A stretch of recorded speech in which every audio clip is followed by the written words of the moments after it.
মধ্যপ্ৰদেশৰ কেন্দ্ৰীয় মন্ত্ৰী বিজয় শাহে কৰ্ণেল সুফিয়া কুৰেশ্বীৰ বিৰুদ্ধে এখন ৰাজহুৱা সভাত কিছু বিৰূপ মন্তব্য কৰিছিল। অৱশেষত কৰ্ণেল সুফিয়া কুৰেশ্বীক ও দেশবাসীৰ ওচৰত মন্ত্ৰীজনে ক্ষমা প্ৰাৰ্থনা বিচাৰিলে।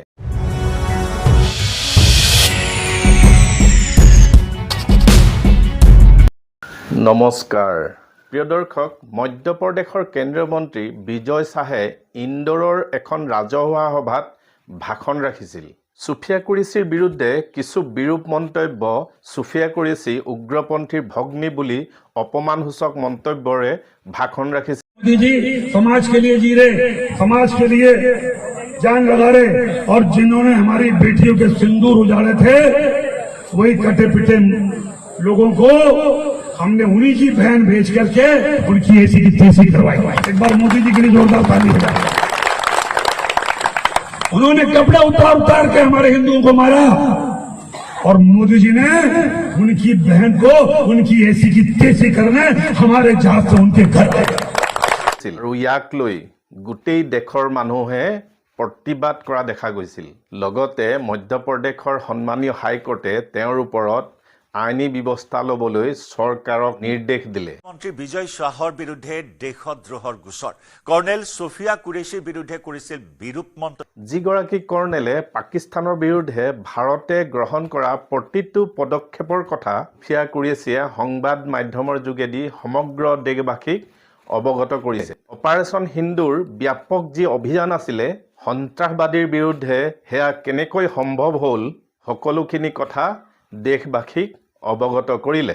प्रभात देवियों और सज्जनों, मैं कर्नल सोफिया कुरैशी आज आपको 6 से 7 मई 2025 की रात 1:05 से 1:30 बजे के बीच भारतीय सशस्त्र बलों द्वारा अंजाम दिए गए ऑपरेशन सिंदूर के बारे में जानकारी देंगे।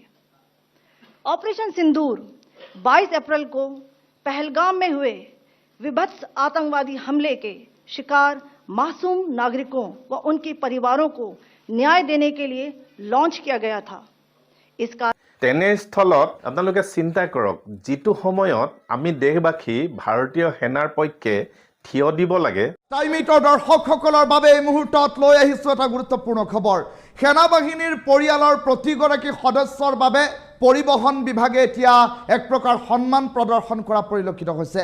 তেওঁবিলাকক মনোবল দিব লাগে, উৎসাহ দিব লাগে। সেই সময়ত আমাৰ দেশৰ কিছু নেতাৰ মুখত এনেকুৱা কথা যিটো নেকি ভাৰতীয় সেনাক আঘাত দিয়া হৈছে। আমাৰ কিছু নেতা আছে ভাষণ দিবলৈ পালে নিজেই নাজানে তেওঁ কি কৈ আছে। গতিকে দেশৰ বিপদৰ সময়ত সন্মানীয় নেতাসকলে কিছু ভাষণ দিওঁতে, কথা কওঁতে, মন্তব্য কৰোঁতে নিজকে সংযত হৈ মন্তব্য ৰাখিব লাগে। অৱশেষত মন্ত্ৰীজনে সুফিয়া কুৰেশ্বীক দেশবাসীৰ ওচৰত ক্ষমা প্ৰাৰ্থনা বিচাৰিলে।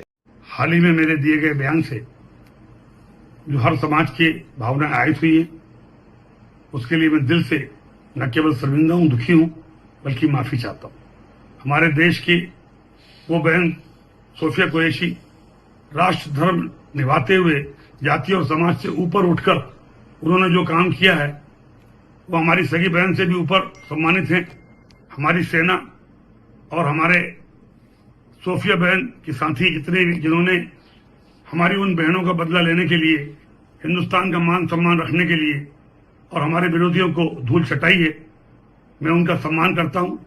हाल के भाषण में जब मेरी इच्छा और मनसा यही थी कि मैं उनके बात को अच्छे से समाज के बीच में रखूं, लेकिन दुखी और विचलित मन से कुछ शब्द गलत निकल गए, जिसके कारण आज मैं खुद शर्मिंदा हूं और पूरे समाज से और समुदाय से माफी मांगता हूं। बहन सोफिया के और सारे मिलिट्री वालों का मैं हमेशा सम्मान करता हूं और आज हाथ जोड़ के सबसे मैं अपने आप को माफी चाहता हूं।